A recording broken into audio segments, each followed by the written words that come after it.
A brand new Prince of Persia was announced, and it's quite literally in a different dimension to the beloved Sands of Time games. Made by the folks behind Rayman, Prince of Persia: The Lost Crown is a 2D game that revisits the series' platformer roots. To find out more about this unexpected return, we spoke to 3 developers from Ubisoft Montpellier, who told us how they're relaunching Prince of Persia as an anime-inspired Metroidvania.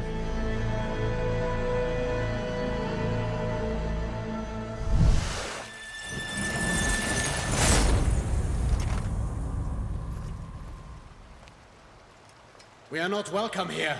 At Ubisoft Montpellier, we have the experience of 2D games on Rayman, of course, so for us it was natural to make the choice for the game, and we also wanted to come back to the original Prince of Persia, because it fits with the kind of structure we have, but it's also in 3D, when we have dynamic combat and we have a specific combo. Sometimes we take the control of the camera and we have a specific point of view, so we want to keep something immersive, of course, and modern. We love modern pop culture, we love anime, we love comics, superheroes, and this is really an act of love of fans. We are fans and we wanted to put that in the universe of Prince of Persia. You know, our own formula is to get some strong inspiration and references from the mythological Persia, from the history, which is a bit little known, but it's very rich, very inspiring. And unlike that, with more modern inspiration and references. It's not just the visuals that combine ideas from different genres. The gameplay pays homage to both the 1989 original Prince of Persia and the beloved Sands of Time trilogy, and blends those elements with the core concepts of Metroidvania games. To go back to the roots of the series, because there's a lot of signatures, traps, sequences, movements, etc. Without forgetting what the 3D episodes had built, because this is super important to respect each episode.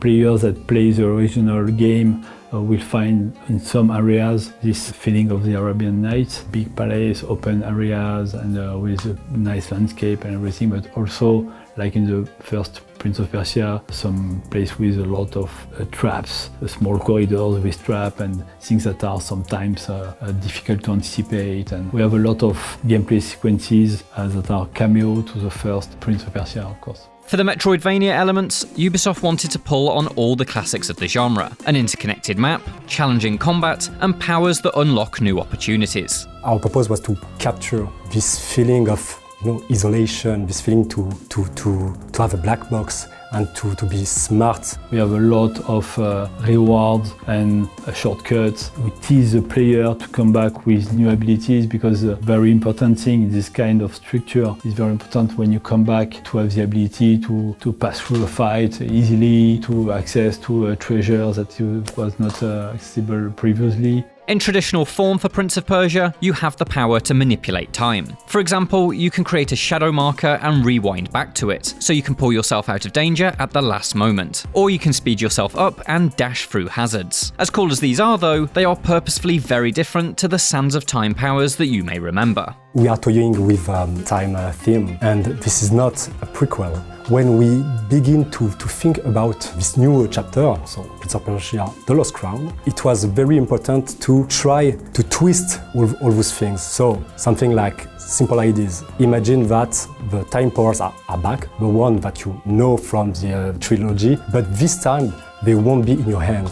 They will be in the hand of the main antagonist. I don't want to spoil, but you will later in the game will unlock specific abilities that will allow you to have a very different approach, even in the fight, the puzzle. It's a combination of abilities that give a lot of creativity to the player. While The Lost Crown is a traditional Metroidvania in many ways, Ubisoft Montpellier decided against the genre's typically light-touch approach to storytelling. You can expect 3D animated cutscenes as well as 2D dialogue sequences, and a dedication to character growth. That all begins with your protagonist, Sargon, a member of the superhero-like Immortals. That means, in a surprise turn, you don't play as the Prince of Persia himself. Instead, you're searching for him. When you have to deal with the Prince of Persia, it's super easy to make, you know, the same recipe. And it's kind of the same thing with every ideas we had.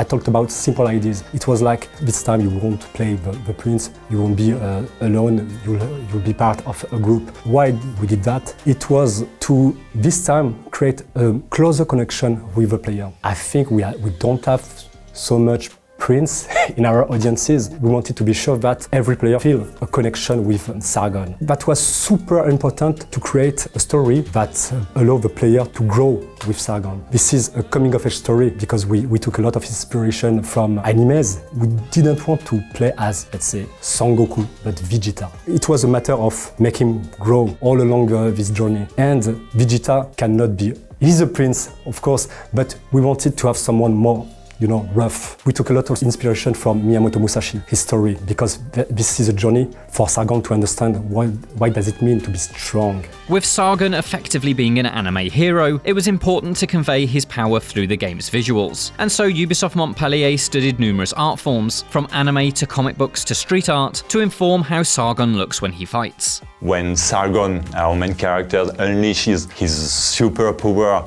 we wanted to give this feeling of epicness, creating an impactful images. So we're using vibrant colors, modern patterns, lines, bold colors, and everything to make a memorable moment for the players, which is our main purpose, of course. Prince of Persia: The Lost Crown is planned to release in January next year on Switch, PlayStation, Xbox and PC. For more details on the Prince's return and everything else announced across the summer of gaming, stick with IGN.